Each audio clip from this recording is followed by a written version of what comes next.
kinks on his show? That was good. That was good. I think they're called kinky boots. Oh God.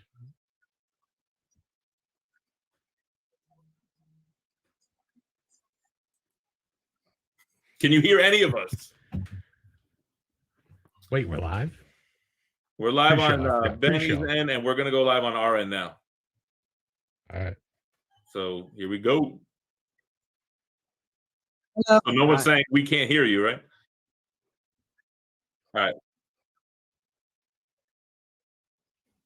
Check, check. Mic check. I think someone just commented that all they hear from you is Kang. I don't know.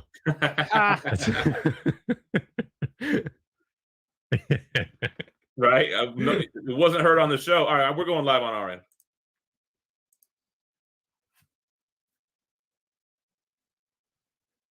All right, we should be good to go. What's going on, everybody? Welcome to the season finale Loki discussion, episode 6. For all time, what is it called? Always, all time, all the time they didn't say Kang's name. We weren't wrong. Oh my gosh, you better save it, man. This is what do you? I don't even know what you guys are talking about. So let me be the first one to say I was completely wrong. I'm the worst theorist on these types of things. I'm never gonna give another theory again. I thought for sure the Marvel method of these shows, if it's taught us anything, that they're not gonna just dump a new character in at the ninth inning, no backstory, no setup, no lead up, no Scooby-Doo type of thing. And they blew me away. Man, I was completely pleasantly surprised that I was wrong and with the ending that we got it. And we'll jump into it. And obviously, major spoilers. If I don't see how you could have not been spoiled on this show already. Like, right? How long did it take for all the pictures to come out and all that? Yeah. Anyway, let's go ahead and give an introduction. I am Jem, of course. I'm joined by my lovely co-host, Fee. Yeah, hi. And, of course, we got Benny. And, Benny, you're streaming on your end as well? I am, and I think I fixed it. They're going to get a little bleep thing that shows that I'm live, but I'm pretty sure I got it to work because I could see myself pinging on the thing now. I agree, Matthew. Jem's theories stink, but I have another theory, and Benny's got another theory as to why we weren't wrong. I guess I kind of gave it away. Anyway, we got Matty Forge from Pressable Defects. What's up, sir? What is up? Having fun. I'm ready. The episode was great. I want to do like a little spin as like a little victory lap, but I'll save it because I don't want to hurt Benny's feelings. You can't do a victory lap. He was the one who remains. That's it. Hey, it is what it is. I mean, nobody said a mortis, but you know, exactly. It's a mortis. Exactly. Would you believe that I'm Benny if I didn't tell you my name and it was plastered on my thing here? Below him, we have the other, 2/3 we got of Pressable Defects here, Guy Forge. What is up? Glad to be here. He's my favorite member of Pressable Defects. He's my favorite. He's everyone's favorite. It's only because you're the one who eats shoes. So yeah. Now you're not his favorite anymore. Yeah. Now I'm going back to him now. You're my favorite again, Matt. Below Benny, we have Comic Tom. What's going on, bro? Yo, man, it's good to be here. I'm feeling good. I appreciate all you guys trying to like save your guys' self with all the things said for the last month. But what I want to tell the community is I want to hear from the community in the comment section because I think we're all in agreement that some of us are right. Some Tom of us was right. Tom and Gary were 100% right. They called it. The Easter eggs were there. The hints were there, but I would everything, man. Everything was nothing was said. Nothing was said. And you're my least favorite member of Comic Tom. I'm just saying. Tom's looking a little more Joker than Kang. Purple eye hat. Lastly, for now, we might have some other people jump on, but we have Rockin' Robbie Billups from PCP. What's up, man? Pop. You know, I said that the villain would be a Loki, and it didn't happen. But I also said that they wouldn't do Kang, and I think that Gary and Tom are like 95% right.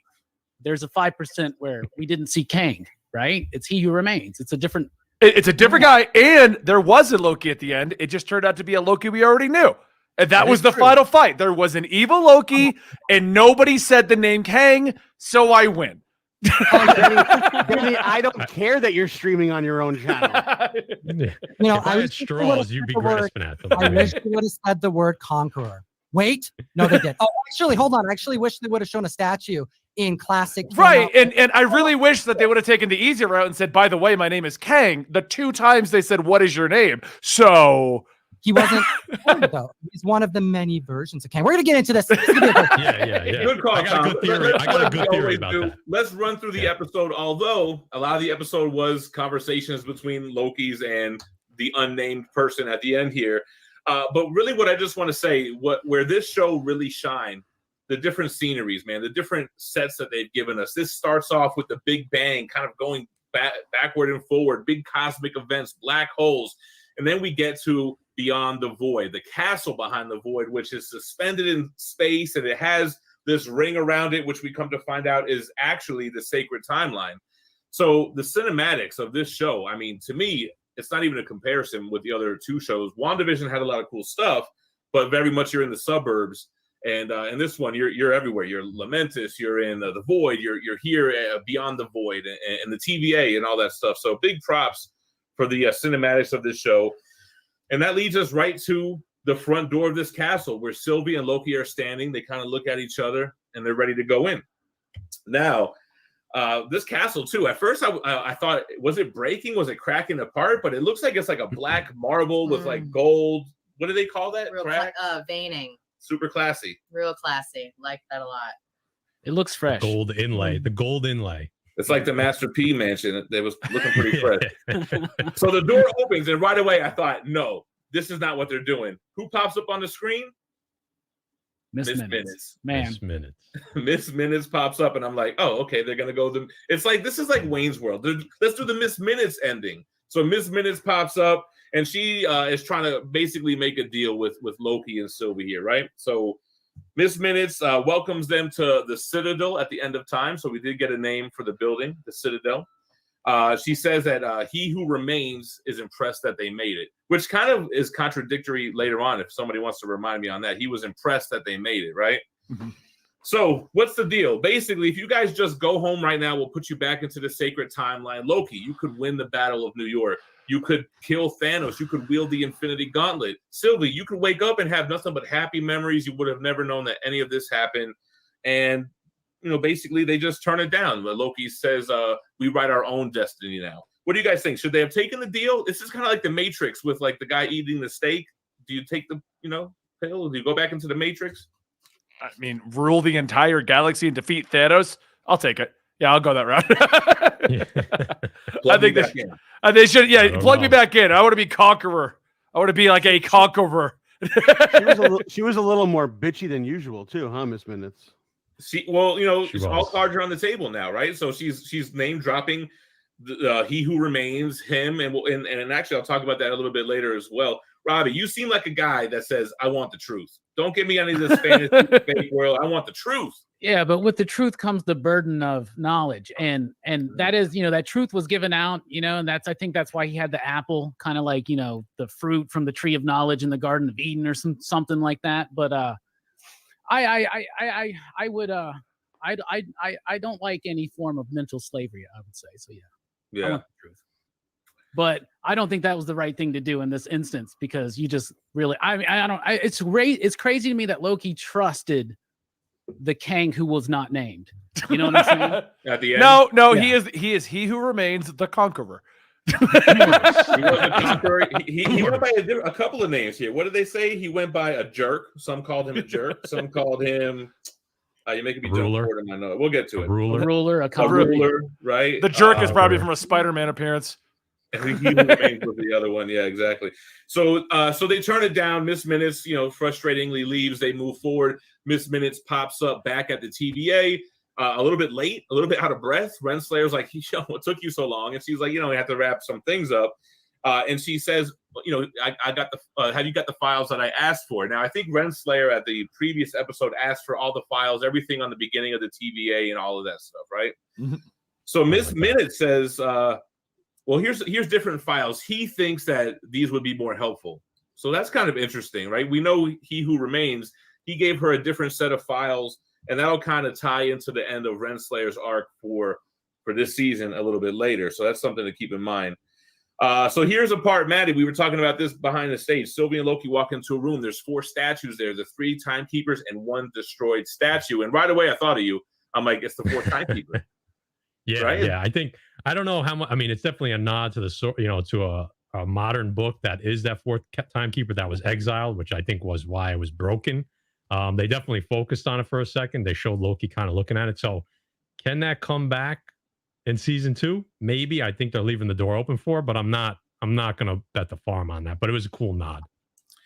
Yeah, I mean, it even prompted Loki to say, how do we know this guy's even alive still? Like, was this the guy, the statue that's crumbled? Right. So then another door starts to open. It opens, and it's freaking Jonathan Majors. Right away, I'm like, Yeah. He was. I was like, I don't know what's going on. So I know how I think we all felt the same way. I was shocked. Those bastards, they did it. They put Kang again. You know, we're thinking it's Kang because we know Jonathan Majors is cast as Kang for Ant-Man 3. We right? think. Right? That's a key word right there. So we see him.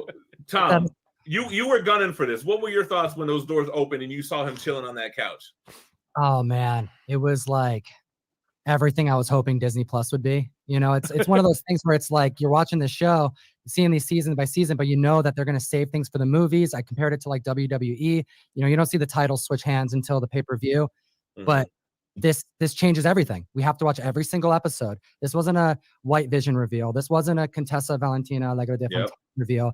This was the next, like one of the next giant villains in the Marvel Cinematic Universe. It's Jonathan Majors, and oh man, I was so happy. I was refraining from posting at 1 o'clock in the morning because I didn't want to ruin it for people. I posted it and then I took it down because I'm like, oh, people have to experience this from themselves. This is some epic stuff. Guys, before we move forward, we got to give a big congratulations to the brand new father. Oh, hold on. Where the hell did he go? He left. Hey. I wanted. There he is. Here, Congratulations. Hey, yo, I'm gonna do is some. baby sleeping? Is there baby sleeping? Baby is awake. Older daughter is sleeping. Got it. I had to run and grab this for Benny. Now, Thank you. I can send hot sauce if you want. Whipped cream, maybe? No, you missed it, Gary. You missed. I wasn't wrong though, Gary. They didn't give a name. They didn't give a name.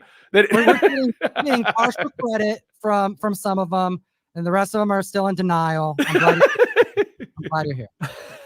So we see Kang. First of all, Gary, congratulations. You were right. It was freaking. Well, again, it's Jonathan Majors, right? So we'll get to that later.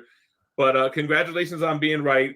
He's sitting there. He's eating a Granny Smith, and right away, this guy's oozing charisma. It's almost like, I don't know. That's not what I expected out of Kang. And I saw some other comments. People thought he was too funny, too goofy, too jokey. Well, maybe that's not what we get out of Kang. This wasn't Kang. Yeah. It wasn't a Mortis either. It was goofy Jonathan Majors. That was a Mortis. That was a Mortis. So good point, because right, and I guess we're going to talk about it soon, but a bigger, badder variant of him will show up, and maybe that's like the stone cold dictator, tyrant type of Kang, or what you would more expect, right, than this kind of jovial guy. He laid the groundwork for that during his monologue there. He said, "Not all my variants are as selfless or as good as I," or he didn't use the word good, but something along those lines. So he basically told you, like, the worst is yet to come. I'm a walk in the park. So, and just going back just real quick at what you said about what Tom was saying about Disney Plus, I had a conversation with Guy yesterday, and I was like, this changes everything, because to start off the first 2 series, Jem was right. Nothing's going to happen. Nothing's going to happen. That was the easiest theory. And Jem was right for both of those. And now you don't know what you're going to get in any Disney Plus series, because now all the cards are on. Anything's possible. So that excited me more than anything, to be honest. Yeah. You got to watch the shows, man. And remember when Agents of S.H.I.E.L.D. came out, it was cool that you had Phil Coulson, but then it started to feel less and less connected to the movies. And then a lot of us just lost interest because of that. But now it's like, man, you got to really be watching everything. You're going to miss something. You guys got to remind yourselves too, like, this is a dude who is like, what they say, like 1 million years old. He's like losing his mind. You're not seeing someone who is flamboyant and just like trying to witty. No, you're seeing someone at the breaking point. He's literally to be done. He wants to die. And if he doesn't die, he's excited to find out what's going to happen if he doesn't. It was Yeah, Kang when he first shows up, I was kind of taken aback that he seemed very goofy and he was chewing scenery and stuff. And then I realized that he's not Kang, but like a different variant of Kang.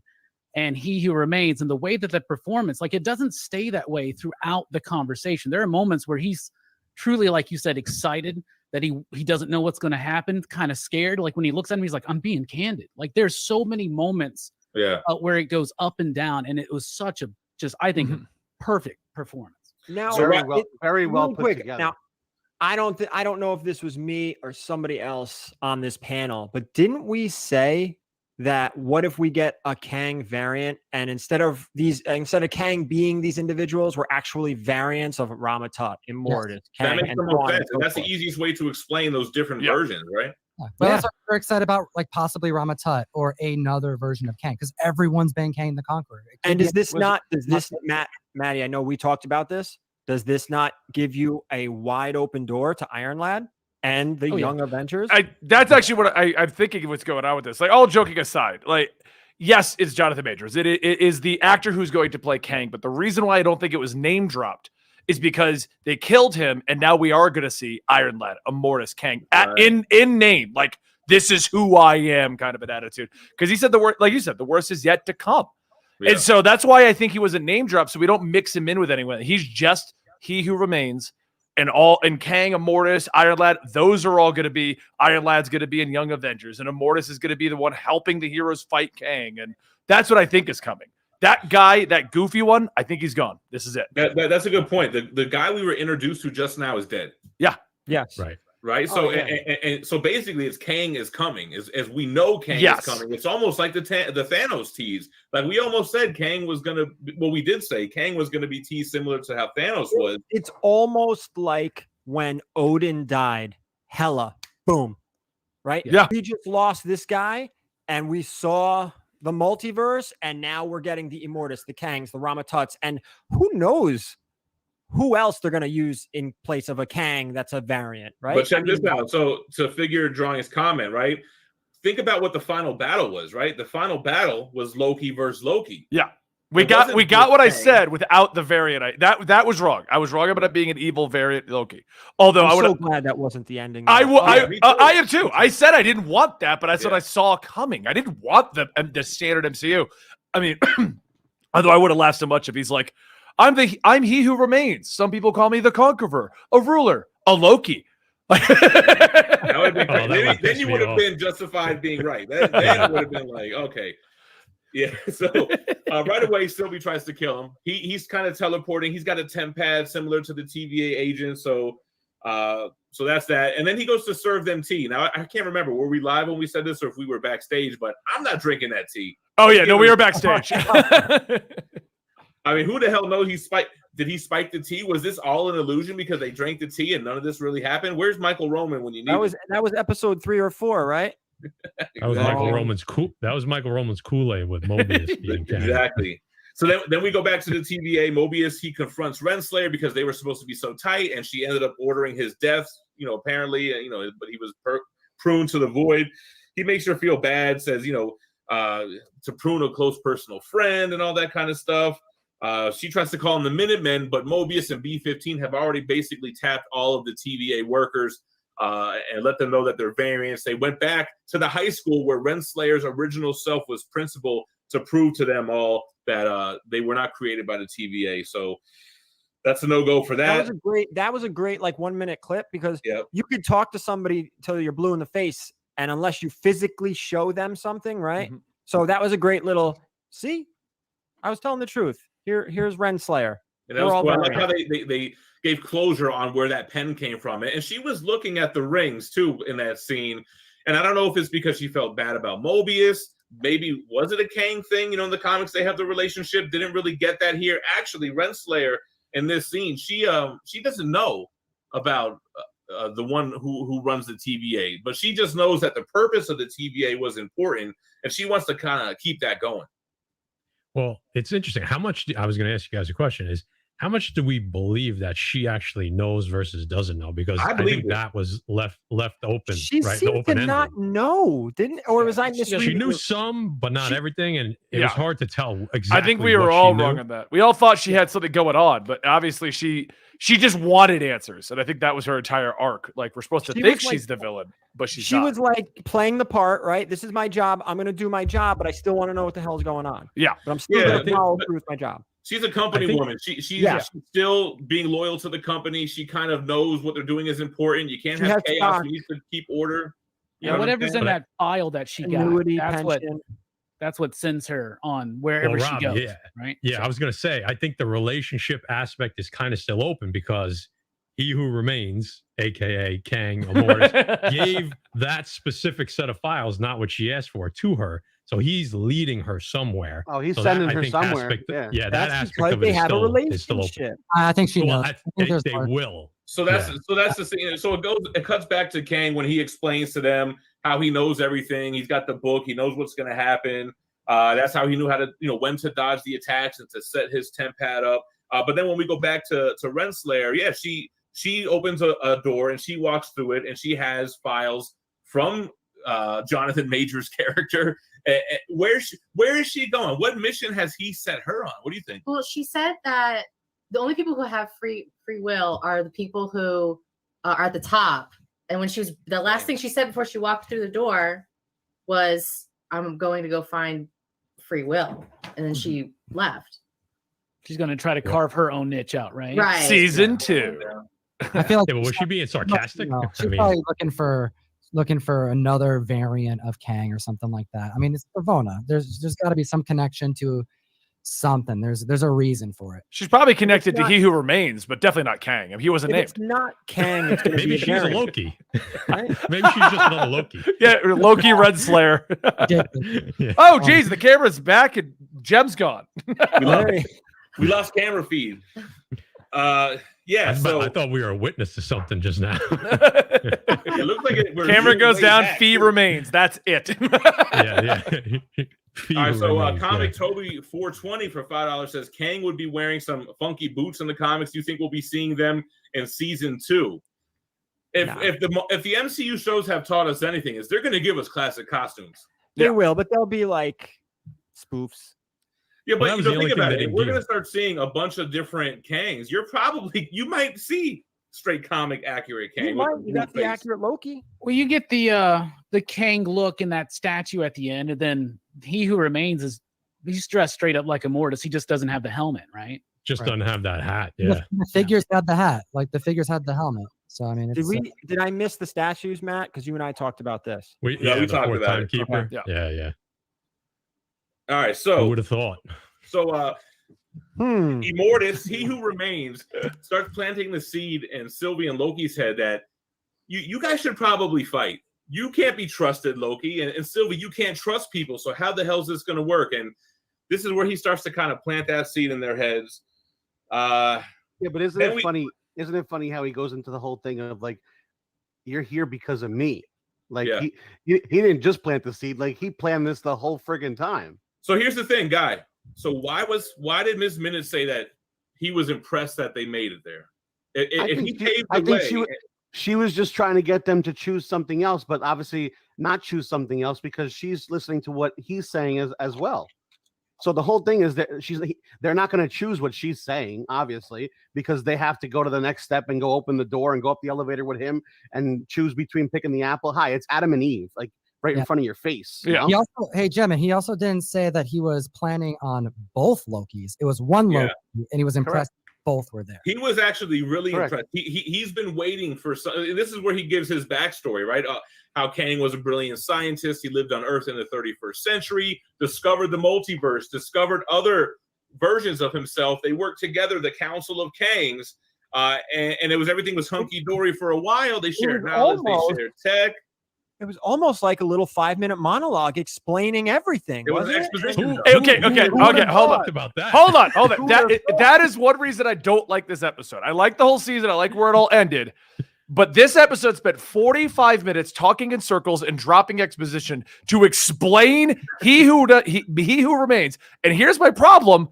Twice they didn't drop his name. Why didn't they drop his name? Now, I'm not stupid. Jonathan Majors is playing Kang. We know it's a version of Kang. But that I'm going down the rabbit hole here, okay? Why wasn't he named? And my complaint, the one that Jem had, we spent 45 minutes going over history and then talking in circles about what's going to happen. It was just sitting for tea.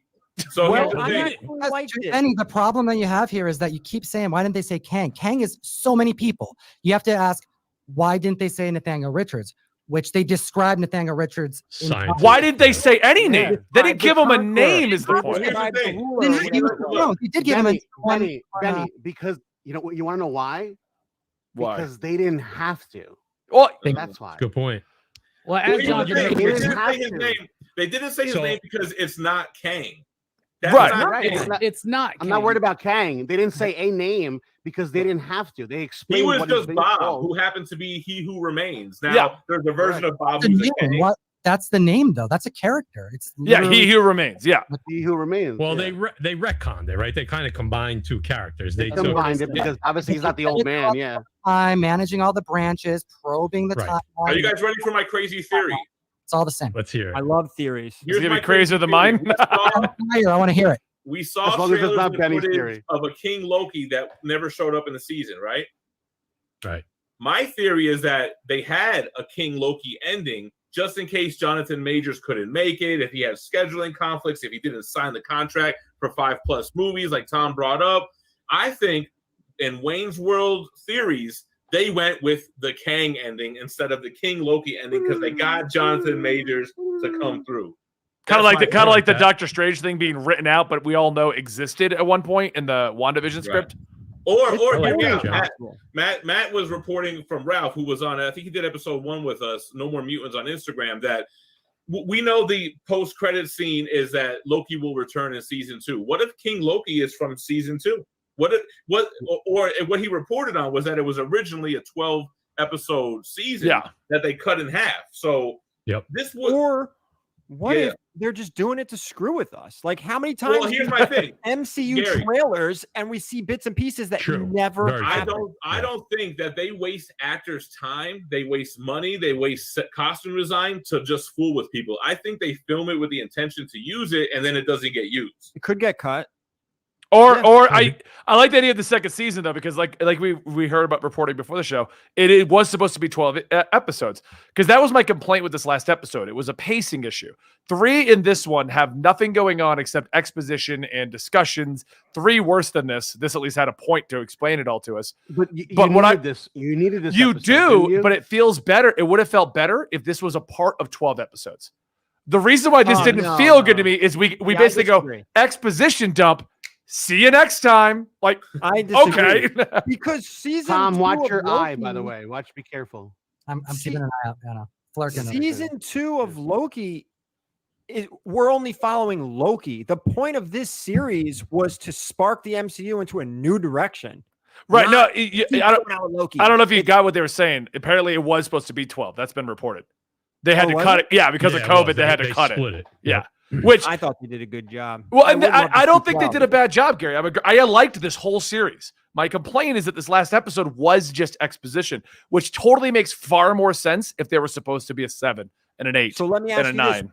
Was this the mid-season finale, or was this how they wanted the series to end? Mid-season, I'd say. Like it didn't matter because, people don't know who Kang is, but they know who Jonathan Majors is. Like second largest to Owen Wilson. It's like you don't need to have this gotcha moment and introduce someone not when you have a A-lister like that. Lovecraft Country. Well, and again, Tom, even though you don't need it, I think it was a gotcha moment because I don't think, no matter how much we talked about it, I don't think we expected it. Oh, I absolutely did. I didn't think they were going to do it. Every Easter egg was there. It was in front of us the whole time. I mean, they showed it to you, but you're like, they're not going to do this. They're not. You know who didn't expect it? Benny. I said since the beginning, I would love if they did do this, and I do like that they did do it. I will say I was surprised because I was expecting the normal MCU trope. I was expecting the evil Loki to come to the ending, and we'd all come here and go, "Man, wouldn't it be cool if we got Kang and they didn't tease us the whole season?" Yeah. Like Mephisto. With Mephisto, but we did get Loki versus Loki. They fought. Sylvie's the evil one. Blah blah They blah. really fight though because they kissed too, so it was more like a lover's quarrel. Big shout out to I mean, yeah. Big shout out to Big E's from home of the New York Warriors for $5. Says they didn't have to name him. It's just implied that he's a version of Kang. With this ending, they gave us the creation of the multiverse. So on that note, what comes before? Does Doctor Strange Multiverse of Madness and Spider-Man 3 come before Loki season 2? Oh yeah. Well, I was going to say I don't think we have to wait that long for season 2, but I definitely think it's going to be after Doctor Strange 2. But I think we also have to stop looking at these as individual stories, right? Like just because this season ended, it doesn't matter. Like these all are. It's just a telling of a huge novel, and just because the season ended at this episode, that doesn't mean the story actually ended. This isn't like a season that we're used to. Like we have to, and that's hard to wrap your head around, right? Because we're just getting back into this. We just got a movie for the first time in almost 2 years. We're getting 3 new Disney Plus series, which we've never got before. What was the first one in March? So this is a whole new way that we have to think as fans. So I think that's a big aspect of this. So if you judge it just as a 6-episode series, I think it would get much lower scores as if you say this is a chapter in a story. I mean, I thought it was a good ass chapter. Harm 8 for $5 says Kang, like we said, Benny, eat a shoot. Yeah. I actually. Go ahead. I was just gonna say somebody said season 2 starts filming in January. Yeah. So I have a feeling end of the year. You'll get it at the end of the year. I feel like knowing this was supposed to be 12 initially, right? Regardless of what they do with 1 and 2, initially supposed to be 12. Because this is the creation of the MCU, I felt like they had to get it out. Because think about what's next. What if? So imagine if What If came out and then Doctor Strange came out and then they got to Loki and we're like, oh, the multiverse was made. They've been toting this as being the thing that will change the MCU. You had to get those 6 episodes out. You had to show it created, or you're just going to confuse people all over the place. That's just like Matt said, right? It's one big, broad story. Yeah. They had to tell this chapter. They had to get this chapter out. You're right. Yeah. This isn't really a season. This is what do they call them in the UK? Series? Series, yeah. Yeah. I've watched a lot of Doctor Who, and a lot of those don't end. They just, and we'll see you in 6 months. It's going to continue, Comic Toby for $5 says, how will Loki tie into Shang Chi? Fing Fang Foom, Mole Man, Fantastic Four to the rescue. I mean, the thing is, what it really allows them to do is whatever the hell they want now. Like now to introduce X-Men and Mutants, Fantastic Four. Like, where were you the whole time? Eternals, where were you the whole time? Maybe. What if could now everything, basically anything can be canon. Recasting needs 0 explanation. Yep. There's multiple versions and infinite versions of every character. What we do know is coming is a multiverse war. Yeah. So about the multiverse war, so that he talks about that. The multiverse war was real. It was his variants that caused it, and he's the one that ended it by weaponizing Elias. That's when he set up the TVA, and he set up he began to manage the timeline to prevent versions of himself from causing a multiversal war. So here's a question, right? We all know Secret Wars is the end game. Well, right? That's the rumor, right? Rumor, yeah. Right? Rumor. So does that mean we're gonna have variants of Kang running armies from different universe? Like that would be cool. Right? That'd be super cool. They've done that in the comics. I don't know. Kangs versus Kangs. Kang the last War. week, by the way, with the mutant conversation, I mean, Black Widow's been out now. Can we talk now about Black Widow even a little bit? Is that okay? I would think so. I mean, So mutants the are introduced. guy's arm who got broken. Yeah, that's the bear, and he went on Instagram and said, "I'm very proud to be part of the MCU, the first mutant in film." Yep. Who was the first mutant? The dude in the jail scene in Black Widow, right? No, I forgot I'm his not name. buying that. It's Ursa Major. It's Ursa Major. Ursa Yeah. Major? He just didn't get in his Josh bear Phelps. suit. The For Dutch two- giant. Josh Phelps for $2. Congrats, Gary. Baby karate chops all around. Thank you. Who else we got here? We've got Michael, the Beast Benston Comics for $5 says, "Is it too crazy to think we may get a Kang variant in either Eternal Spider-Man or Multiverse of Madness? Love how this now leaves the door wide open."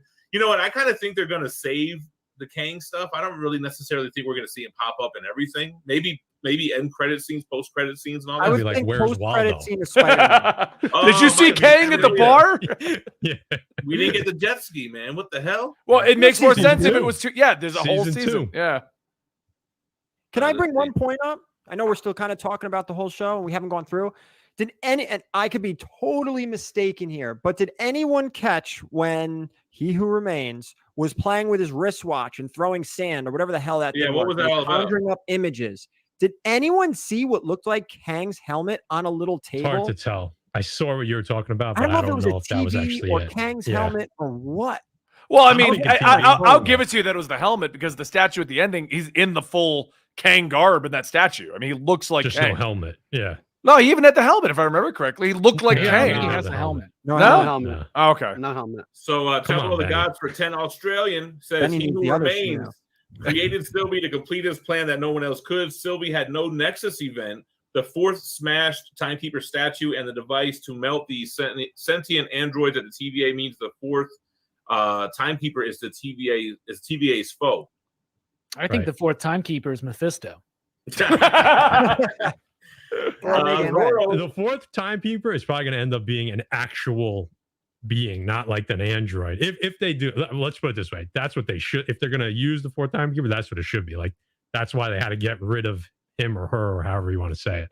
That'd be pretty cool. But it'll be interesting to see what they do there. What if the fourth one is the Beyonder? Right? Yeah. Ooh, Yeah. I like that. Yeah, I like that. What if it's Kang, Benny? Go ahead. I mean, What if the fourth guy? what if it's a variant of Kang who calls himself He Who Remains? It kind of felt to me Well, like that guy is dead. So there goes that theory, Benny. Damn it! I'll send But this I, out. no, look, the broken statue, he's in the house living there. I mean, it seems like it was him. You're way too. I don't. You know. I got. You know. No. I'm done with pressable defects. Matt, I'm sorry. You're just you're a catalyst. You're a casualty of war. Benny, I feel like you just have to have Guy on your show like once a week to just like go back and forth with, because you just hold signs up. He can just hold signs up as you talk. It'd be like a Penn and Teller skit. Like It wouldn't be bad. He gets through all the sides at pressable defects. I gotta give some love to Zorro with the $15 super chat. Says Secret Wars hype. I would love to see it. We got to get God Doom. We got to get Doom established first, and then we can get into all that craziness. We see. I was just reading the chat. Somebody said, "Oh shoot, let me scroll back." I thought it was kind of cool. Whether it's right someday. Living Tribunal as the fourth timekeeper. I thought that was. They had the statue outside. In the Actually worth mentioning too that the Yellow Jacket helmet, the giant helmet in this past week, we just got confirmation that that's all happened, that the actor's reprising the role. So I don't think those Easter eggs were there for no reason. Oh no! So Yellow Thanos Jacket's coming copter? back? Thanos copter. Jump on it, man. We did say, and we talked about that they dropped the Kang news in Ant-Man so early. Right. Now we see that it was on purpose, right? Yes, and a week before with all the other announcements, like Squared Circle Comics for $5 says, honestly believe we get FF and X-Men through the multiverse, and they might be superheroes in the Ultimate Universe. That's where they've been all along. That makes a lot of sense. Is that where female Thor comes? Jane Foster as Thor. Is she coming from a multiverse, right? Interesting. Now we that's know. right. Everything we thought we knew. Throw it out the window. Comic Toby for $2 says, did you notice that new Galactus figure by Hasbro, like 32 inches? So why is Marvel making a humongous Galactus figure? For money. Because he's a Kang variant and money fee. Sooner or later. All right, so we're back on track. All right, so anyway, we're still talking about the episode. So he basically tells them, what he's doing, he's keeping them safe. Yeah, he's a dictator, but order is better than chaos. And if he's not there, something will fill the void, and it's going to be a worse version of him. He offers the job to them. He said, I'm old. I'm older than I look. I'm tired. That's why I'm such a crackpot. And I expected someone to come along to take over my place. I just never expected that it would be two people. So that makes sense. Like, I think it was Guy that was saying that's why he was impressed, because it was two of them and not one.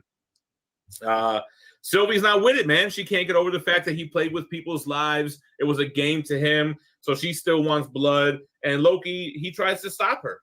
He tries to, actually before that, we have that kind of cool scene where it zooms in on Kang and you hear like you hear thundering in the background. And he's like, we've what do you say? We've breached the crossed the threshold. We've crossed the threshold. I don't know what's happening after this. So guys, help me out. I'm not big on quantum mechanics and stuff like that, but like, what really, does that it's mean? not a hobby. What does that mean? Like, the time past this point. Like, how come he doesn't know what happens after this? Like, I don't know, because on the sacred timeline, right? Everything is happening always, all the time. My head's gonna explode just trying to even get this thought out. But what does that mean? He's sitting there, right? He's sitting there right now with them. He got them to this point, no? Right. So now it's right in front of him. He's not manipulating anything right now. Why? So I said to Matt, my theory, and I'm sure my theory is actually wrong, but basically it was his ending, his death. That's why time essentially comes to an end. His Nexus event. Well, they explain time as a loop, as a circle, and he said he's lived it 1,000,000 times. So he's been through all this 1,000,000 times. Now he finally brought the Lokis there, and now that changed the timeline. So that's why it crossed the threshold before he even got stabbed, because he was changing the sequence of events. So it was no longer a loop because they were there. That was something new, which is why he didn't know what was going to happen after that point. Yeah, so he got them to that point. That's an easy way to explain it. Yeah. Yep. I think it's because Neo found out that he was in love with Trinity. True. So how about how Sylvie's it's not Adam and Eve, really? So when Sylvie, Sylvie's turning down the offer, but he just yells at her, tells her to grow up. I kind of thought that was pretty interesting. Grow up, we're thinking practical. He basically said it was strictly business and it wasn't personal. Yeah. This was actually my favorite Loki of the season. Our Loki. This was my favorite moment of he was down to earth almost. Yeah, and like he hooked me. I'm like, you know what? For the first time, I think I trust Loki. Yeah. He was becoming trustworthy for sure. Yeah. And if you notice, so you can see the sacred timeline in the background. At this point, it's starting to branch, right? As soon as they cross the threshold, it's branching. He's no longer in control of this timeline. Then we get the Loki versus Loki. Sylvie wants to kill He Who Remains. Loki's trying to stop her, not because he wants to save him. He just wants to reason with her. Like, let's just think about it, because if you kill him and if what he says is true, there's going to be a bigger, badder thing coming along. But she's not having it. She doesn't want to hear anything about it. They kind of go back and forth for a couple of times. And then when he finally kind of lets her put the blade to his neck, he's being vulnerable. He doesn't want to hurt her. She goes in, gives him the kiss. Very touching. Pushes him through a door, sends his ass back to the TVA. So we think. And that's exactly what he wants. That's exactly what, that guy who's sitting behind the desk. I don't know what the hell his name is, but that's what he wanted. None of us do. None of us do, guy. Roger for $5 says, tough day for me. Glad to have you all to listen to and speculate with. Thanks. Well, we appreciate you. Shout out to 3 Men in the Basement. Thank you, Roger. And thank you, Comic Toby, for becoming a member of the channel. Appreciate that, man. Now, I got a question for Gary and Tom. If I agree that it was probably a mortis, can I not eat a shoe? Not Kang, but a mortis. No, I stand by it. Okay, anything. I'd actually say I'd agree with you more if you said it was He Who Remains, because that's who it was credited as. Yeah. What they did is combined He Who Remains with the Mortis. They're both Kang. It's all Kang. I won't lie. When it got to the credit sequence, I'm like, it's gonna say Kang, and I'm never gonna hit. It's gonna say Kang. Oh, good, it didn't. What did it say? It said He Who Remains. Yeah, He Who Remains. Yeah. Day Comics asking, why is the apple green? I didn't really get the whole apple thing. Right away, you said, what is this, an Adam and Eve kind of thing? Yeah, I was like, is this like a reference to like the beginning of time, like Adam and Eve? Like he's the snake, he's the eating. I don't know. It's the confirmed. Obviously, I didn't even think of that. Honestly, I just thought he got one out of the craft table. Like he was just like, I thought. Now you got me thinking. Like, no, they did make. It's funny. Damn, you might be onto something, because didn't they have a religious conversation earlier in the season? So didn't they start by calling him a devil? They started by calling him a devil right off the bat. Sylvia devil. Right? Well, I mean, now that we're going down this rabbit hole, I mean, it's like, okay, you can have everything that you want unless you kill me. Right. And then Sylvie's like, no, I got to kill you. And then everything goes to hell. I like how she says, are you going to beg for your life? And he's like, no, I'm good. Just do it. Like, he was kind of excited and terrified at the same time. Right. Yeah. He was like ready to see what happens. And when she kills him, when she sticks the blade in him, which is kind of a little bit graphic. Lackluster. the sacred timeline, you can't even recognize it anymore. It just looks like space at this point. It's just everywhere, everything.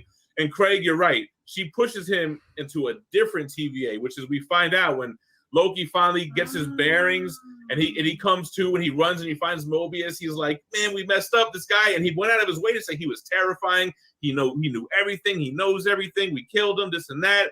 And that's not again. Why didn't with all this stuff? Why didn't we think that there was another TVA out there? So here's my thing: is it another TVA? Because when Mobius says, "Hey, you're an analyst," like, what department are you with? Who are you? And we're like, "Oh shit, this is another timeline," because he said exactly what's going to happen. There's going to be others that are going to rise up to take my place, and they're going to be worse. This is a world where the propaganda that he's already there because of Miss Minutes. That's not happening. This is a world where the TVA is run by the Conqueror. Is it though? Yeah. So is it a changed timeline? Is it a different timeline? Because when we pan, we see you only see one statue. But you see one statue. Right. No timekeepers, just Kang. This is a world where Kang ran it all. Yeah, no timekeepers. It's just Kang now. Yeah, there was two little Easter eggs that I caught, not Easter eggs, but like hints that I caught on the second time watching it. The first was you have Mobius and B-15 standing in that one room, and then all of a sudden in the next scene, they're like all the way down in the library. And I didn't catch that at first. But then when Loki's running through the halls, you keep hearing he said to report to the armory. And then when Mobius and B-15 are talking, they're like, does he just want us to let all these branches go? They keep saying he. Yeah. So instead of Ravonna Renslayer would be she, they're saying he now. So whether they're talking about Kang or a different judge that is a male, and that I only caught that the second time around. I was like, there you go. That was the hint. There's only one TVA. Kang creates the TVA. So, it could be. I agree with you, Tom. Like it was one when we had the sacred timeline, but now that it's branched out, who's multiple timelines? Who's to say that there's still one? There could be variations now. Well, it made it sound like there was one person who was going to replace him. He didn't say there was going to be multiple people replacing him because it's whoever gets to the end, the conqueror, whoever one wins, right? Yeah. This world now where this one won, and this one's going to be the ultimate bad, the conqueror. Can we go back 1 second to what Jem said? Because I picked this up too during the episode. When Loki ran into Mobius, he was intimidated. He was, I don't know if scared's the right word, but he was intimidated. He said that Kang was scary, or He Who Remains was scary. He said he's terrifying or something. Loki with Thanos, and he didn't react this way. Yeah. So, because think about He Who Remains. It's almost like a god, right? Like he knows and he's seen everything. He knows everything. He knows what's going to happen up until that one point. But that scared the hell out of Loki. Yeah, it's Immortus. Well, also, that's exactly what Immortus does. He becomes the one above everything. Yeah. And Loki actually got I saw this on the kind of the side. He said, "I know everything that's going to happen. It's right here," and he threw it down in front of Loki. And actually, Loki looked through it. Whereas Sylvie didn't, so he saw something that Sylvie didn't, which made him be like, "Wow, this is the real deal." He believed him. You know what I'm saying? Whatever he read or whatever. And Ryan Radford for $5 says, "Make your character look even more like a jerk by eating an apple." Also, Benny, eat a shoe. That's why I had my character eat the banana and eat the apple in those sales videos that I did. If you guys ever caught any of those, where Jim the salesman. Yeah, you just seem like you don't give a shit when you're eating. Yeah, well, I was going to say that it's a very much I don't care. Like you don't intimidate me. I'm so unafraid of you. I'm going to eat an apple. Like eat an apple. Squared Circle for $5 says, "Did anyone notice the TSY sign in the universe that Loki ended up in? Not TVA, but TSY." I didn't notice. I think that was the levels with the weird like the library. But I don't know. Are you guys noticing that? Or I thought I didn't catch that. But I didn't think of it like that. Yeah, I thought it was a level. Yeah. It could be. Yeah, I didn't even notice that. Rated GP says He Who Remains was wearing Immortus attire. Yeah, I mean, yeah. No, I think the consensus is that this is an Immortus, He Who Remains mock-up type of character. Yeah. A variant of somebody. There's a Kang variant out there. There's all these different. There's Ramatut and all that, which is why we saw the Sphinx and everything. I'm sure. Someone in my chat said that they think that the reason it was called Immortus versus called He Who Remains and not Immortus or Kang or anything was so that when they do introduce true Kang, there won't be confusion with the general moviegoer. Okay, I love that you brought this up. Yeah. Because we talked about how Disney has been giving us, the comic book reader, the comic book fan, nods and Easter eggs. Yeah. And it's mostly they're gearing towards the general public, right? This hit everyone. Like, this touched everyone. So the general public's like, okay, He Who Remains, whatever, but not the avid comic book fan. Well, we're all like, holy crap. Yeah. Like, what did they just open up here? Anything but Kang. I mean, but look, also, you can't call the guy Immortus and then kill him. Like, that doesn't really make sense. Because then he's gone, and it would be confusing to bring him back, which they clearly have to, right? I mean, Immortus is going to be. He was rocking Immortus gear, right? But maybe we still have an opportunity to get Immortus. I mean, look at the Lokis. We're kind of wearing so close to the same stuff. Some of them, right? Little horns and variations of this and that. I think we still do get an Immortus. And I Gary, was go ahead. Speaking of Lokis, what happened to how do you say it? Croaky and Kid Loki. Yeah, they're off to season 2.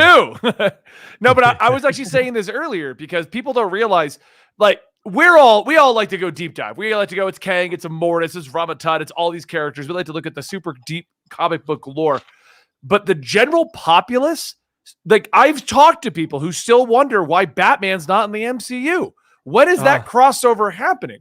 And you're right. You're right. And it's why things happen like, okay, we're not going to call her Loki and him Loki, Sylvian Loki, simplified. And we're not going to call him Immortus and then kill him. We'll call him He Who Remains. And then he's not that important, but he's terrifying. And when we say Kang, you'll be like, oh, it's the guy he said was coming.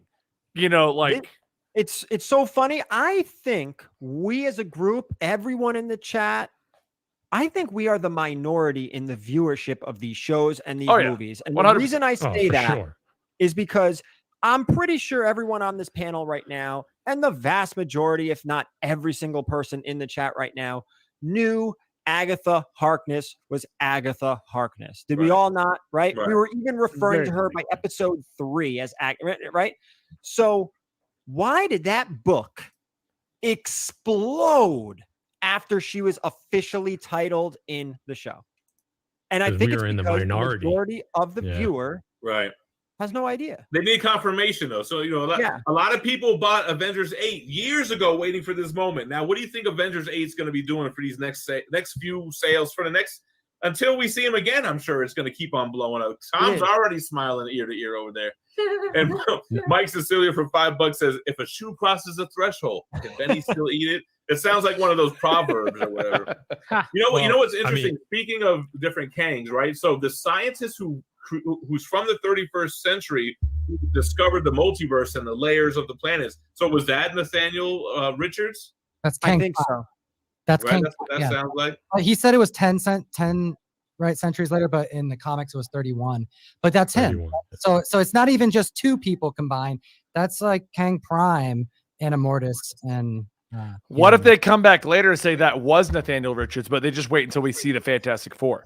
Right, and then it's going to be hard for them to do two different Nathaniel Richards, right? Like the one that's Reed's father, and then the one that's supposedly Kang. I'm gonna be curious how they explain that, because that's confusing to me as a comic book reader. I still don't understand it fully. I think that's why we were introduced to someone who gets killed off right away, because you don't have to now. They just all the characters, set it up. Make it. I mean, and also Jonathan Majors had like kind of we talked about it, like personality changing a little bit, kind of going mad, kind of really nice, but also a little weird.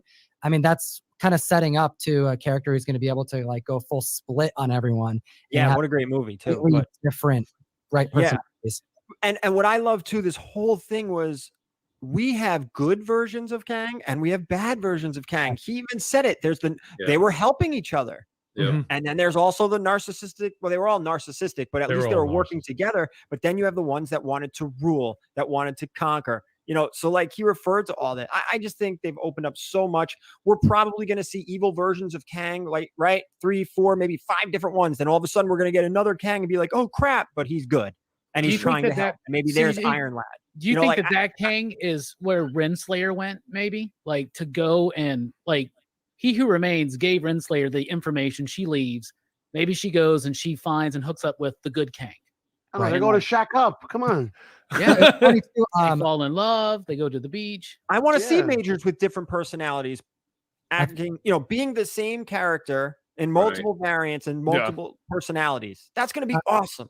Jonathan Majors went to Golden Apple Comics recently and purchased Avengers 267, not Avengers 8, not Avengers 10 First Immortus, 267, which is the first team appearance of the Council of Kangs.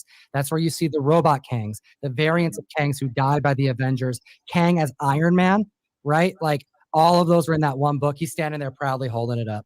He said he went to Golden Apple, right? Yeah. And The apple thing. The apple. As soon as you said Golden Apple, I thought of that. What does the apple mean? Like the timeline. Come on. Oilers is wanting to go down a deep dive here for $5. Anyone think Eternals, the Deviant Gene, Genetics, X Gene can tie in down the road with Rama Tut and possibly the history of Matty mutants Forge with Apocalypse in Egypt? Yeah, absolutely. I've been saying this for a while. Yeah, Matt was scared to say it in the first episode. He's like, I'm not trying to go that far down the rabbit hole, but the Deviant Gene is odd because most people know mutants. A lot less people know about the Deviants and the Eternals and all those things created by the Celestials. IG 12-cent Comics said, did y'all see the FF plane? You talking about the Fantastic Car? I didn't see any FF Easter eggs, but at the very beginning when they're showing the universe, the galaxy or whatever, there's a plane, but I couldn't tell exactly what it was. Okay. I watched this on my phone, so I was so excited. Actually, you know why I watched on the phone? I was in the hospital. That's why I watched on my phone. But see, look, sorry, newborn. Hold on, I'll be right back. Where can they go after Kang? They can still go Galactus. They can still go Annihilus and Annihilation. They can continue their story and just pop Kang in now and again to just screw things up or help them along. Yeah. Kang's arc is at least 5 years long. Yeah. At least, right? Thanos, me and Gary was trying to figure this out. Thanos was about 7 from the first time we saw him. Kang's got to be at least 5. Probably maybe 7 because we have more now. I'm not too concerned about the MCU finding the next villain. I mean, we got Doctor Doom, we got Galactus. I mean, there's so much more. Yeah, there's so much more. And you could always revisit. What if we got like Hanktron? You know what I mean? Like they could easily just go, it's comic books, 15 years down the road, Thanos wins story arc. Like exactly. I have a question about the castle too, just because I know it was a long time ago we talked about it. And Fee mentioned those kind of goldish veins going through the castle. That wasn't like a little bit looking like the same like veins that are on the Eternal ship. It did, but I don't think it's related. I don't think it's related, but I know what you're talking about. Yeah, it kind of looked freakishly like close to that. I can't wait for Eternals. I'm more excited about Eternals than Shang-Chi. And this is going to sound crazy, and you guys might I believe all it's think I'm Shang-Chi. insane. I am more excited about Eternals than Spider-Man. I think it's going to do more. I'm with Gary. I think it's going to do more for the MCU. You just don't like Tom Holland as Spider-Man. No, I actually really like him as Spider-Man. I just think I think Eternals might be a glimpse of Galactus. They got to talk about Celestials. I think that there might be something at the end there with that. More than Spider-Man, I mean, I haven't been a huge fan of the MCU Spider-Man films, but this one seems like it's going to be a multiverse type of movie. Yeah, and I'm excited to see what the hell they're going to do. Be a fanfare movie, I believe. You know, and I'm all for that. I'm a sucker for and that's fine. I think it's going to be great. I just think think Eternals is going to do more for the MCU than Shang-Chi or Spider-Man. Or Loki. With that being said, I also think the same thing for Doctor Strange too. Yeah, I agree to that too. I think Matt joked about it with the Where's Waldo thing, but I mean, here's their chance to put Kang in like every freaking movie somewhere. Well, it's not even just that. I mean, think about this. Ant-Man and Wasp pretty much gave us the cure for the whole entire Endgame thing, the quantum verse and everything else. And that's Ant-Man and Wasp. Come on. Like, I agree with you, Gary. I think Eternals is going to do more because that's one of the things. Like, the Eternals. The post-credit scene was more important than the whole movie, and that could be with Eternals too. That's kind of where I was always thinking they're going to show Galactus. Temple of Gods for 10 Australians got a Renslayer theory. Says he thinks that he who remains, right, sent Renslayer to himself just before he met his other selves with all the future info to allow him to become Kang, including how to start the TVA earlier and stronger with a different agenda. I don't know. Hey, maybe that's where Loki ends up. Is he bad though? He who remains? Does he want his badder version to take over? I don't think so, because he says he was against those people. Like, you don't want to know the worst guy. I doubt the worst guy was him going, tell me how bad it gets so I can go evil. Like, Well, he did Yeah. seem pretty confident when he's like, "Just kill me." yeah, But he wanted exactly. to It Yeah. doesn't matter. He wanted to release these guys. No. Yeah, it's Well, like type stuff. He's done. we talked about this a little bit on Gary's with it's gonna be a little bit of a stretch, but you'll get where I'm going with Falcon and Winter Soldier. How the Thanos type villain is gonna start to really get played up in the MCU, where they think what they're doing is right. Thanos thought what he was doing was for the good of humanity. So now you have this to an even higher level. Like, how do you explain He Who Remains? Like, was he a villain? Was he not? Was he a necessary evil? Was he? Did he have an agenda? Because towards the end, I like from the beginning of the conversation and then at the end of the conversation, I was like, this guy's completely not who I thought he was. Well, he was because something he's of a mistake. He made a terrible mistake. He decided to use his ancestors' time machine and go back in time. Oh, by the way, that's Nathaniel Richards. Like, that's Kang. It's right. He messed up the timeline. Benny, I don't know if you heard him. Just, But I'm ignoring him because no name was dropped. No name was dropped. We're fine. I'm fine. Yeah, when he I'm died, gonna like say right. He Who Remains was an absolute necessary evil. He fixed the problems that caused variants of himself had, right? But he Did caused Did he fix it? Did he fix it? Really? Well, Yeah, now I no, mean, he's dead. he maintained it. how well it's funny how I liked what he did to Sylvie, where he kind of went off on her. He's like, "You hypocrite! Are you kidding Right. me? You're Yeah. telling me I mess with people? How many people have you killed Yeah. to get what you wanted?" Grow And I up. was like, "Oh, that was good." I was like, "That was good." What is happening? Oh, It- This is he so was good. Yeah, messing with that was them, man. so. It was so. I mean, Benny, I got to disagree with you, man. I think that conversation was so necessary. I love that. I'm being My- serious. my I thought problem it with was the conversation- so necessary. I you know, and agree. It was helpful. My problem with the conversation was it could have been condensed down because I think about how many times he brought up like, you can kill me or you could take over. You can kill me or you can take over. And then they fight. And he's like, Wanted to okay. make sure he knew what he was saying. He even Yeah, I said actually liked later. all that. He even said later though. He's like, you still got to resolve this. I've been saying it for an hour now. So, Right. so Well, I when think that when that shows the gravity of the situation. It is not an easy decision to make. Like, what would you have done? I think you remember that the climax of episode 5. I think like this like slow burn in episode 6. It wasn't a whole lot of action. It's because 5 was the climax. That was the, Yeah.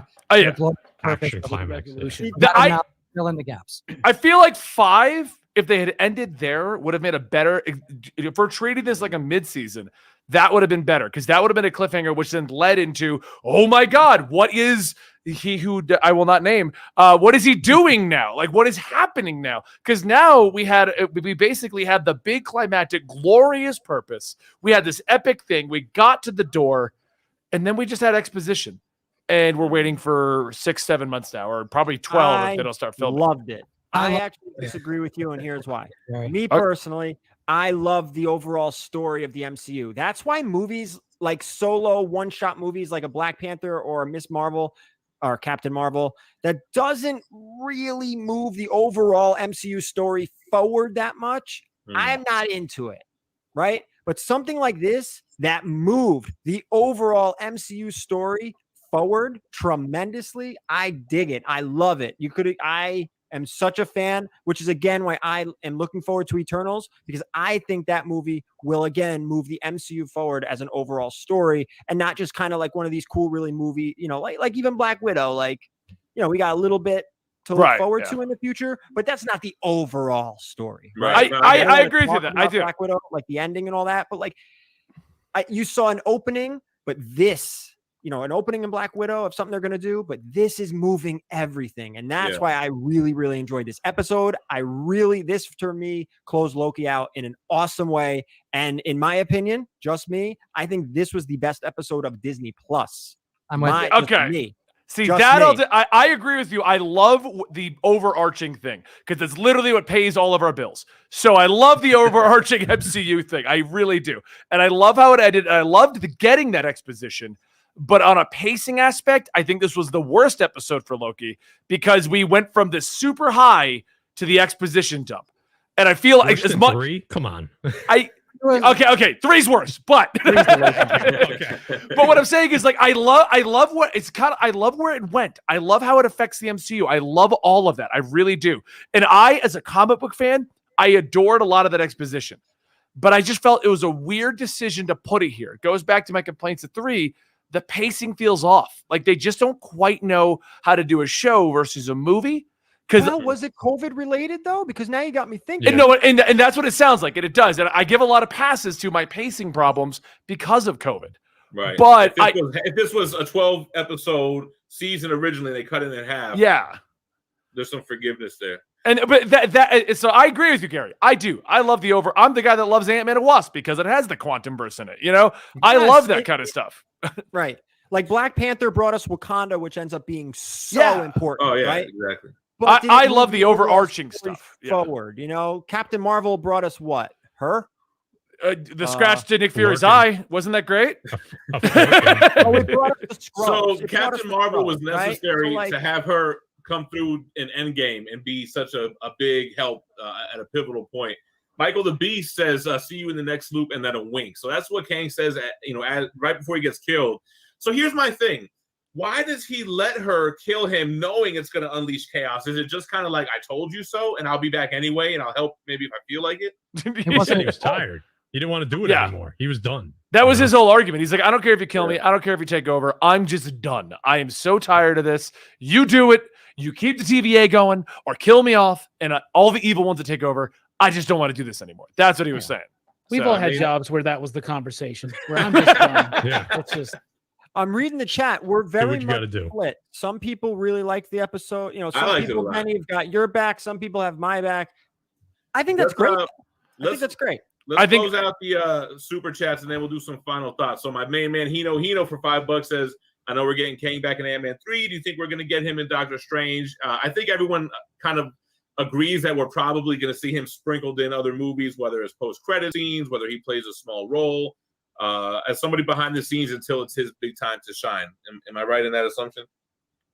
I agree with that. Yeah. Temple of God's back again with the 5 Australian. No, he who remains only trusts himself, so he made himself stronger, all ego and narcissism, but by doing so, he turned himself into a bad one. I'm so, if he who remains doesn't do what he did, right?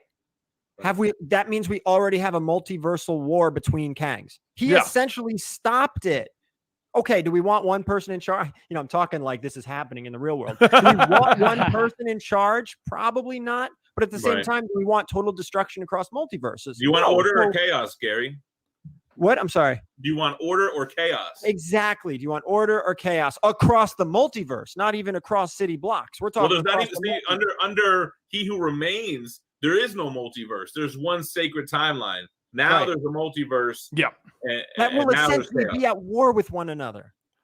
Here's an honest question. How long do you think before we get to the war? Do you think we got like 9 phases and then they're like, by the way, that thing we mentioned? I do think it's going to be years away. I think it might be Secret Wars. I think that might be leading up to that. Do they introduce the Ultimate Universe with the same characters we know? Well, why wouldn't you? You got a multiverse to play with. They could introduce any universe they want, And now when and where do they do it? Now with Disney Plus, it seems like they're able to crank stuff up fast, put it out on their own platform. That's going to be an outlet that they're going to be able to utilize. They've mentioned before with a lot of these streaming services like HBO Max, Disney Plus, all these things. One thing that they do like about it is there's no middleman. They make it, they put it out. There's no theaters, there's no marketing, there's none of that. Here it is. It's in. Enjoy it. Do what you want to do with it. And a lot of these companies have said like, this is great. And if we can make it profitable, we like this. And then of course we had all the things of like, well, all the theaters are freaking out. We got to work with them still. But you still got companies like WB that are like, no, we're still putting one out a month over on our platform. Screw you. Because it's easy. Platform is huge. They can even pull a Beyonce and like drop a movie or a show without even any promotion. Just boom, here's the album. I mean, people don't. A lot of this stuff has come out of, and this is going to sound weird. Fortnite. Fortnite has proven that if you can get enough people watching something, you can debut music, you can debut movies, you can put trailers, and you will show it to billions of people. And so all of these companies are now doing like, hey, we have Disney Plus. Where's the best place to put our shows? No middleman, no theater, no network fees. We just make it, drop it. Like, if we get all the eyes here, it doesn't matter. Which is actually, I was going to say a while ago, but I'll just finish up here. Goes back to your idea about Eternals. I think Eternals is going to be huge for the MCU because why do you think Ant-Man and Wasp had the quantum burst? because they knew people would watch Spider-Man. We need to get a reason for people that are just MCU interested to watch Ant-Man and Wasp. So I think Eternals is going to have a huge thing because it'll be like, everyone's going to see Eternals. Then they're going to start talking about what happened in Eternals, and everyone's going to see Eternals. So see that? I The agree. snowball effect there. Yeah. Ryan Radford for $2 says, this show left me with emotions that I do not want. Empire Comics for $5 says, when the timekeeper's head rolls, you hear a whisper say, see you soon. Is that when it rolls in episode 5? Mm-hmm. And then remember the laughter? So that's got to be, that was He Who Remains laughing. Oh, yeah. He probably was controlling all three of them. Honestly, the 3 timekeepers was probably because he was bored. You know, what if I have 3 and I just mess with people? He doesn't have to go to work if he just sets up the robots. And He was the man behind the curtain, right? We talked about the Wizard of Oz. He was, so Wizard of Oz. So Wizard of Oz. But it sounds like they actually were doing something. And like they were actually they were doing giving something. They weren't just Renslayer sitting. orders. Right. They had a purpose. Yeah. It was all part of the propaganda. It was part of the story. It was part of keeping the TVA employees in check and continuing to do their job. Now, Temple of God. Were they robot Kangs? They were. Do we see Chris Evans' Cap meet Chris Evans' Human Torch? That would be amazing. You think he'd come back for that? You think he'd come back for like this one scene? I don't know, man. I would for the bit. I think he would. I think he's coming back regardless. He'll be back regardless. In the credits, they show what many are believing to be Jonathan Major's hand as the person who's actually rummaging through the paperwork. That's actually Remains, going through all of the files, managing time, like Kang would. Something I didn't notice until today when I was rewatching things about the episode is in the credits.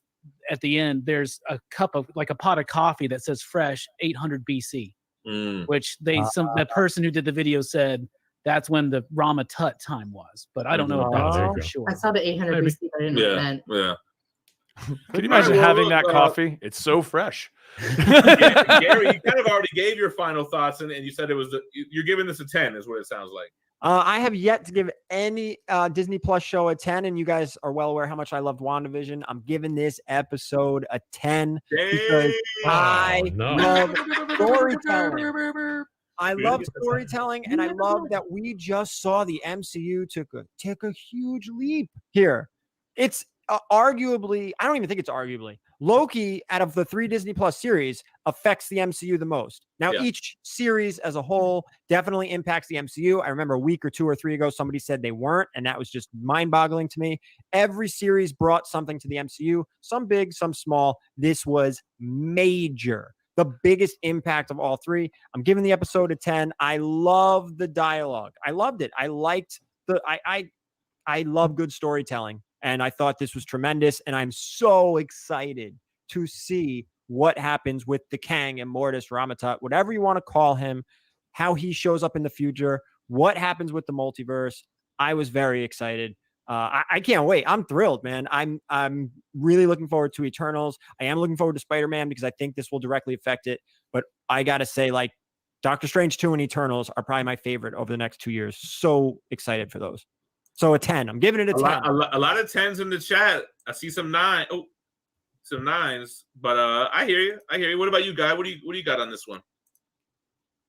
I'm saying it was perfect. I love it. I'm excited. I'm gonna agree with Gary on this. As much as I sat there and I said they're not gonna do this, they're not gonna give us whoever that was. They gave him to us, and I was so happy. Look. 10. I mean, 10. Do you just have a marker there? 10? What are you doing? Hold on. He's like an artist on the fly. Yeah, seriously, what is this? I feel like I'm being jumped, cards. Jem. I refuse to work with Pressable Defects. Matt is a casualty. I refuse. I mean, that wouldn't be a first for us. Okay. Yeah, that happens. That happens a lot. You'll get to know the us. defects. Yeah. No, listen. I was so excited. I think they surpassed what I thought they were going to do, and I'm excited about it. And Gary said it the best. I mean, this opens up everything, man. What are we going to get next? That's the question. Tom, what do you got? Good one. Solid 10. My favorite. Dang. Dang. Wow. 3 solid 10s. call. I mean, at the end, we still had a Loki betrayal. It was Sylvie. Thank you. We have a full we have the character growth of Loki, our Loki, which was fantastic. Obviously we got Kang. We got more than Kang. We got a Mortis. We got everything, man. This is it. I mean, we saw little action figures of Kang. All these people saying in the chat that you got nothing in this. It was 20 minutes of nothing. Did you see what we watched? Did we see Kang? Yeah, it's the exact same thing as like the Aliens movies when the black goop shows you the future. I mean, it was like nothing. Oh man, you gotta rewatch those Alien movies, man. They show you so much, man. Come on, you're talking like it was fantastic. I was speechless. It was actually the only episode of any Disney Plus show that I was like solidly hyped about. WandaVision was decent. I didn't like it as much as Gary did. I like Falcon and Winter Soldier way more. But even that was like, yeah, we disagree on that one, but that's cool. That's it was fine. cool. And I like WandaVision more.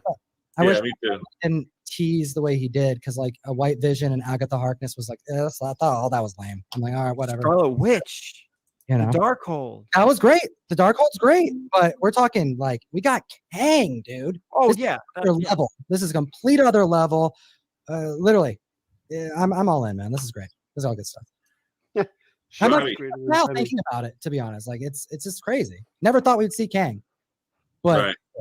I mean, I didn't think we were going to get it either. I mean, we knew he was coming. I didn't think we were going to get him here. What about you, Robbie? This show genuinely surprised me at the end there. The fanboy inside of me ate all the Kang Mortis He Who Remains stuff up. I thought it was great. I thought his performance was cool. As a finale for a show called Loki, I didn't really get a lot of like, I know they're leaving things open, but I didn't get a lot of closure on Loki's story. It kind of felt like they kind of abandoned the Loki plot just to kind of info dump out the Kang story, which I ate up. So I'm going to give this an 8 out of 10, but the cinematography, the music, the performances, I think it gave us the best fight scene out of the entire show.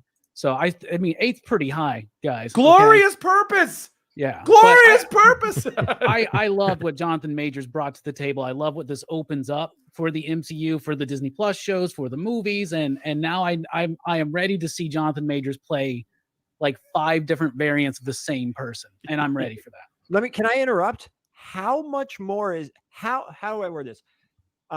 How excited now? Let's see. Okay, I want to word this right.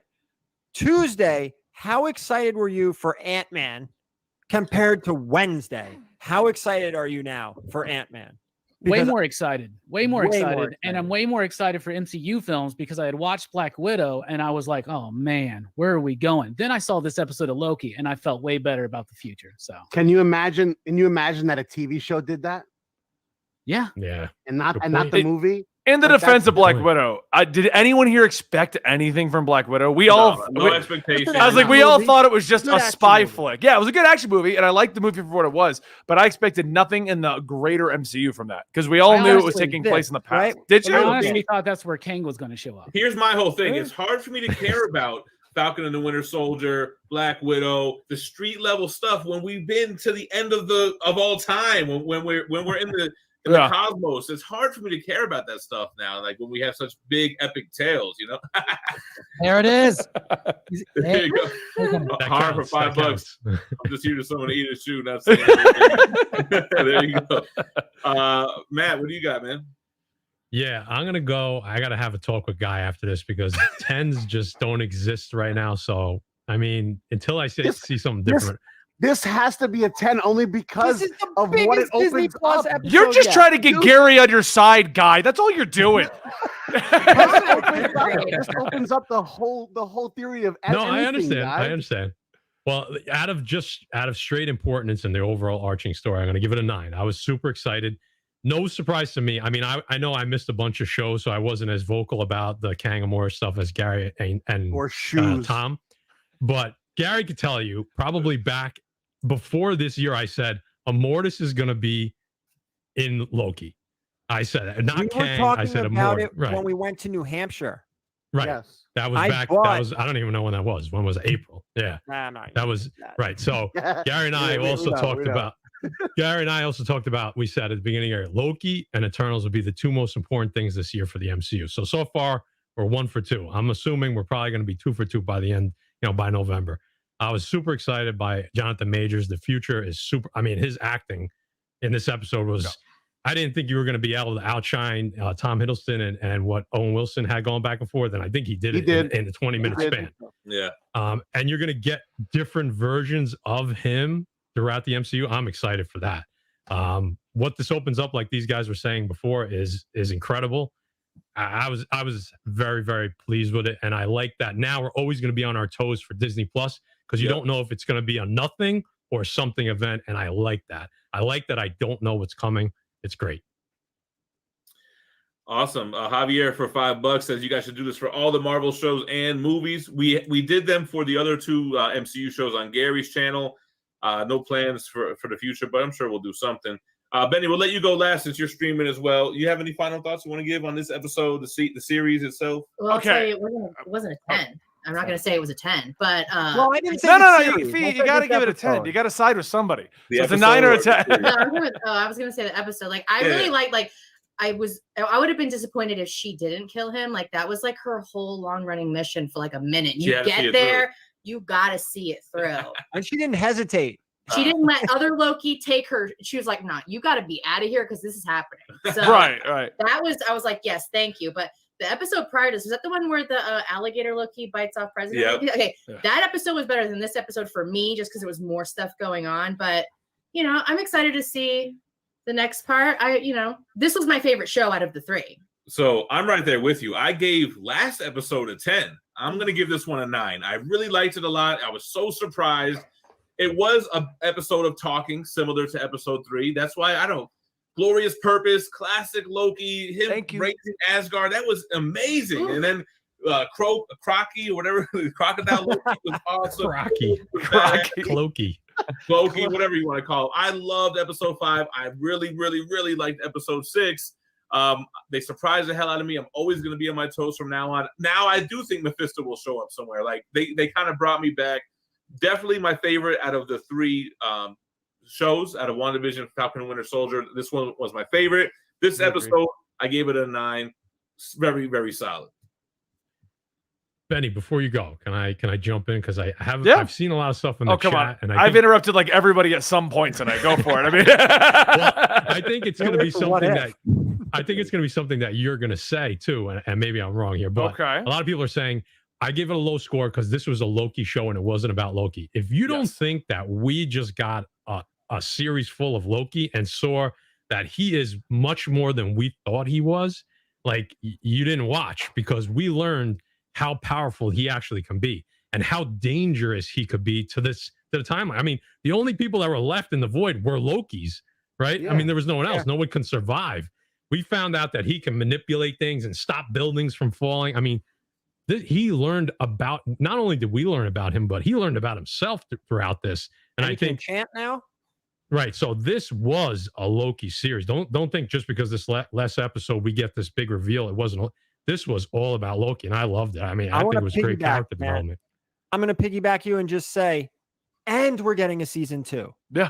Right. That was surprising too. I heard the rumors, but it's the first one that we're getting another season for. Now, James has an interesting comment. Why didn't Sylvie just enchant Kang and just see if he was telling the truth? I guess because then we wouldn't have that same ending. Emotions, man. Her emotions were running. She made it to the finish line. So she was like, you did say that we'd come full circle with a Loki at the end, because like we've had all these different Lokis, all these variants of Lokis. Well, it would make sense that we would end with variants of a character, and we got that with Kang. So I still think that actually did come full circle, like you predicted. All right, Benny, what do you got? Okay, I'm split on this because in the way I structured my entire channel is to aim for that generic crowd who doesn't know Batman's not in the MCU. That's how I've always structured the channel. I don't like to deep dive. From a storytelling standpoint about Loki, I've said what I've said, and you brought it up great right there, Matt. I know my speech is a little off at the moment, but you structured it very well. The show didn't really fully resolve the Loki arc. Now, because we're getting a season 2, that's easy to forgive. If this was the finale, we didn't learn anything. Loki didn't do anything. The show is called Loki, and we did not get Loki. So from a generic standpoint of someone who doesn't know who Kang is, someone who doesn't know who Mortis is, doesn't know what this means for the MCU, and still thinks Batman is going to show up in the latest Avengers movie, I would give this a 5 out of 10. From a Benny Comicstorian standpoint, who does know Immortus Kang, loves comic books, loves the greater MCU, and wants to see more, I'll give it actually an 8 out of 10 because of what I see coming out of this and what I want from this. My complaint is that it was just an exposition dump, but Gemini called that like episode 2. It's not going to be Kang because it'll be an exposition dump to explain Kang. And from a comic book fan, that's amazing.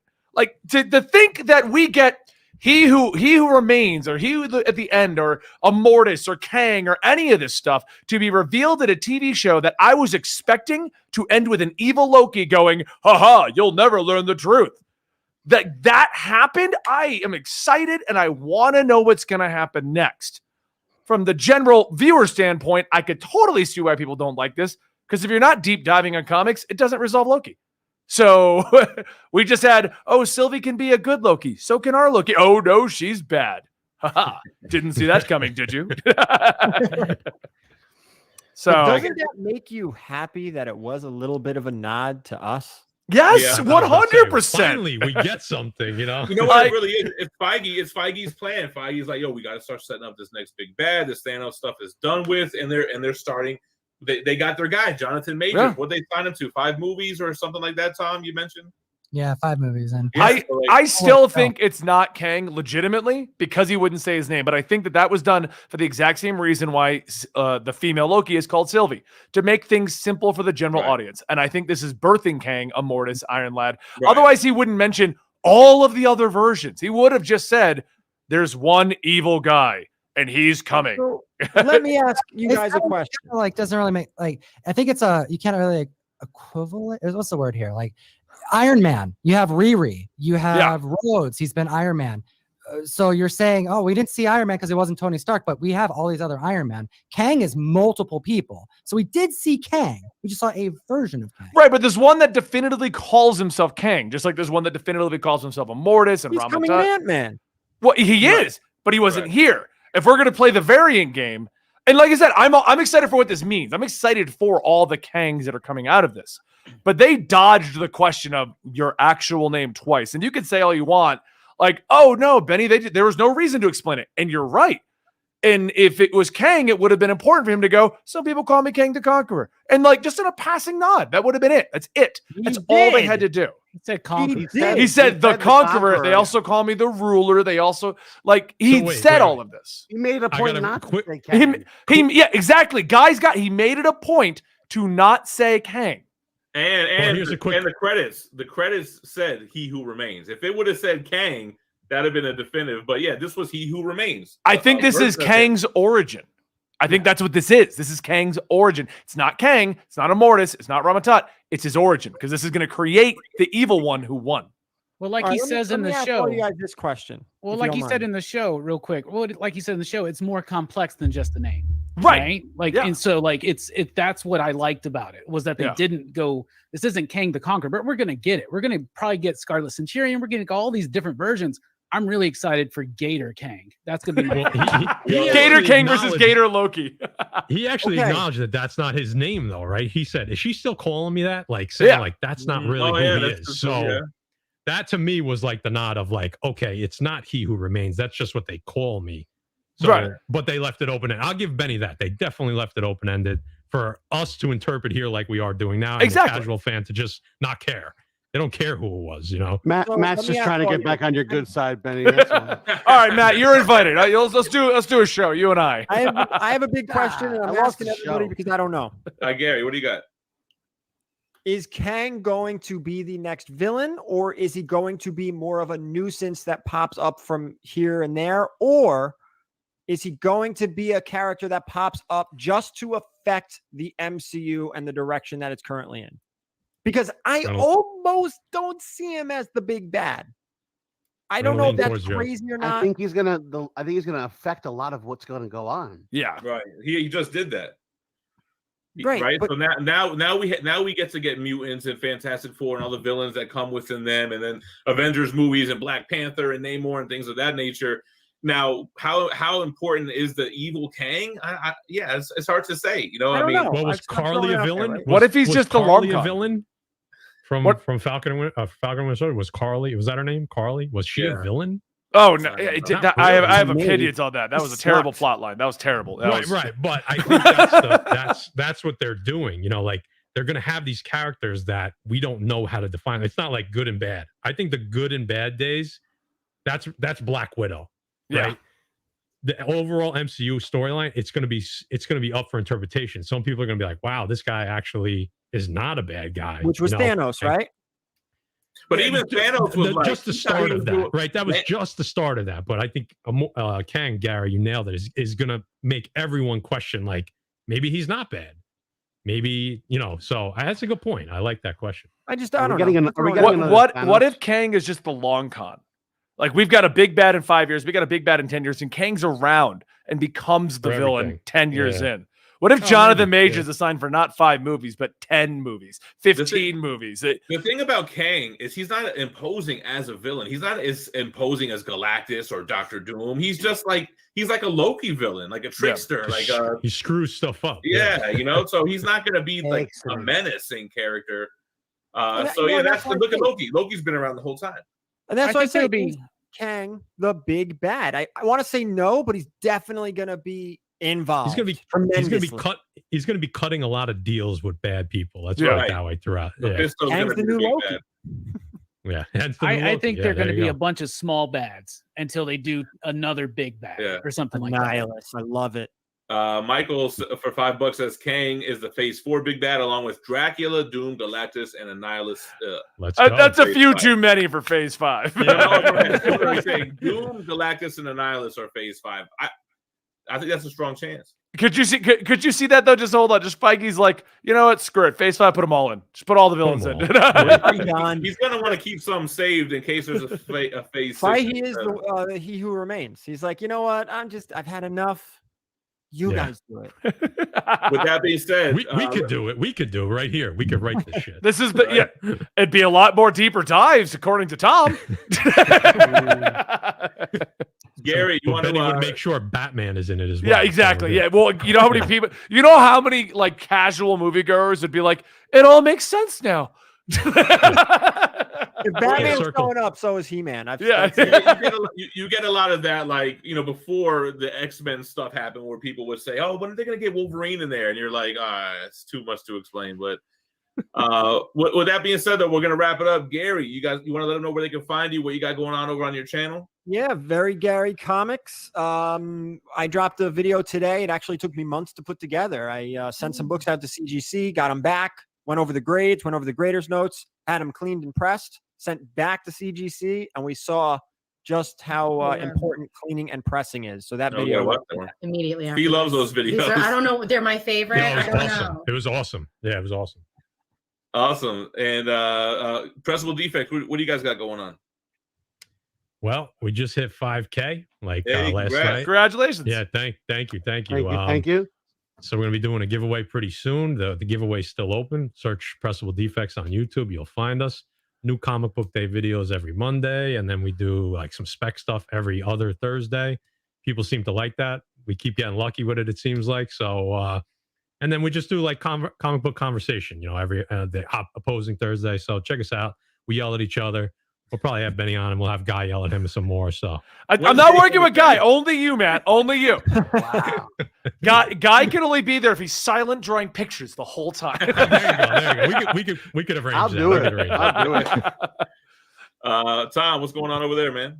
Yo, you know, we're following the comic industry, the market, keeping track of the sales and the spec and what the community is doing.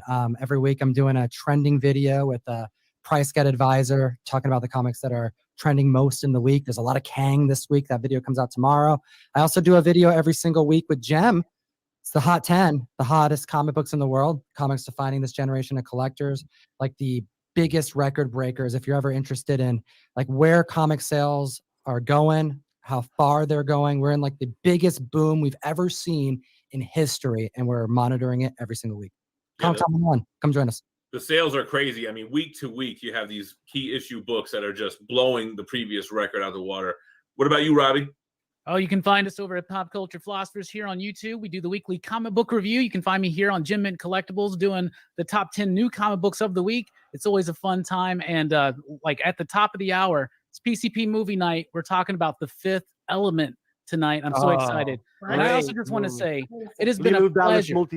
It has been a pleasure for the last 4 weeks to be here with you gentlemen, getting to meet a lot of you for the first time and having chats about Loki and everything. Same, bro. Absolutely. It's been fun. Awesome. Benny, for anyone that's on my stream that might not know what you got going on over there.